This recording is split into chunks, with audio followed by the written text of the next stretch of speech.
लिखा है चारों पुस्तकों में 89 अध्याय हैं, 89 चैप्टर्स हैं। अब इसको मैंने डिवाइड किया है, बांटा है। पहले आपको बता देता हूं कि मत्ती में है 28, मरकुस में है 16, लूका में है 24 और यूहन्ना में है 21। और आप इसको टोटल करिएगा, आपको मिलेंगे 89। ओके ना, इस 89 को हमने 4 हिस्सों में बांटा है।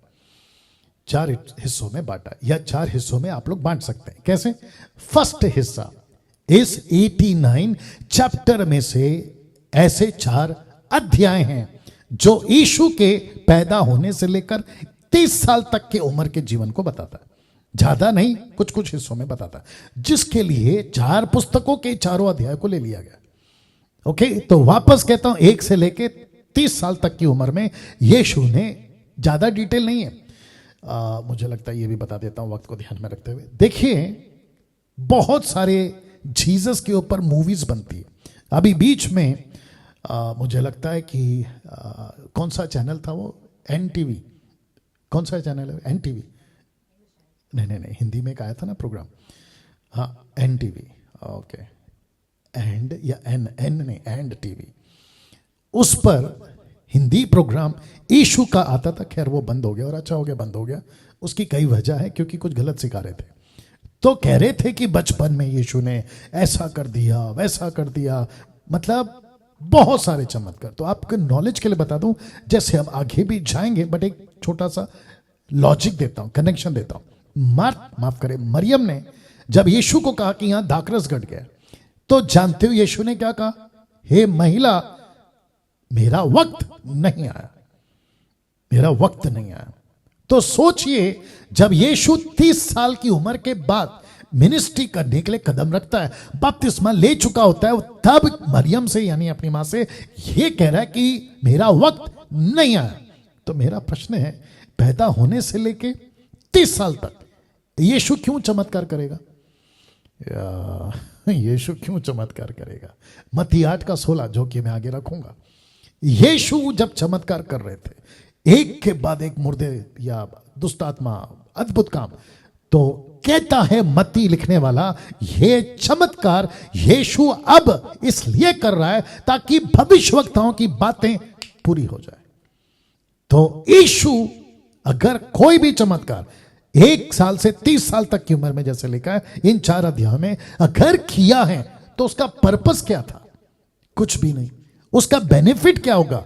कुछ भी नहीं। मैं इसके खिलाफ नहीं हूं कि चमत्कार नहीं किया होगा, क्योंकि मेरे पास में डेटा नहीं है, और जो चीज नहीं है मैं उसको क्यों कहूं। लेकिन मेरे पास में एक लॉजिक है। वो लॉजिक ये है कि यीशु चमत्कार कर कर करेगा क्या?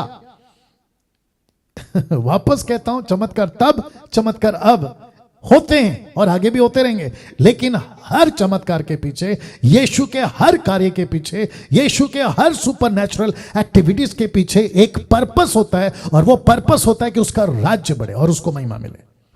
अगर ये नहीं हो रहा है, तो वो ऐसी सारी एक्टिविटीज को हम स्वीकार नहीं कर सकते। तो ये हो गया 4 हिस्सों में से पहला। उसके बाद कम से कम 43 अध्याय, 43 चैप्टर्स ऐसे हैं जो लिखा है यीशु के 3.5 साल के जीवन को बताता है। तो इसका मतलब क्या है? 89, राइट? 89 अध्यायों में से 4 अध्याय निकल गए, 43 अध्याय निकल गए, मतलब 47 चैप्टर्स निकल गए। अब आ रहा है ये तीसरा हिस्सा, कम से कम 29 अध्याय यीशु के बारे में, जिसको कहते हैं फसह का सप्ताह, पास ओवर वीक, फसह का सप्ताह, जहां यीशु टीचिंग दे रहे हैं, जहां यीशु चेलों से बात कर रहे हैं, जहां यीशु मसीह बहुत सारी बातों को रख रहे हैं। तो उसके पीछे ये चारों पुस्तकों ने मिलकर जो चैप्टर लिखे हैं ना, वो 29 चैप्टर लिख दिए। अब सबसे गजब आ रहा है लास्ट वाला, चौथा हिस्सा। लिखा है कि सिर्फ 13 अध्याय ऐसे हैं जो यीशु के एक आखिरी दिन या आखिरी के 24 घंटे के सप्ताह को बताता है। आखिरी 24 घंटा को बताता है, कैसे बीता, कैसे क्या किया, ये करके। तो ऐसे करके आप देख सकते हैं कि 89 चैप्टर्स आपको चारों पुस्तकों में मिलेगा, लेकिन इस एंगल से दोस्तों कैसा लग रहा है? क्या कभी ऐसे बातों को देखा था? क्या कभी ऐसे एंगल से? अब आपकी रुचि बढ़ेगी। आप जब भी बाइबल को हाथ लगाओगे ना, तो आपकी रुचि बढ़ेगी और आपके दिमाग में ये बातें मेरी आ जाएंगी। ओके, ऐसा हिस्सा है, ओके ये ऐसा है, तो वो इंटरेस्ट बढ़ता है। अंडरस्टैंड? इसके लिए रख रहा हूं ना।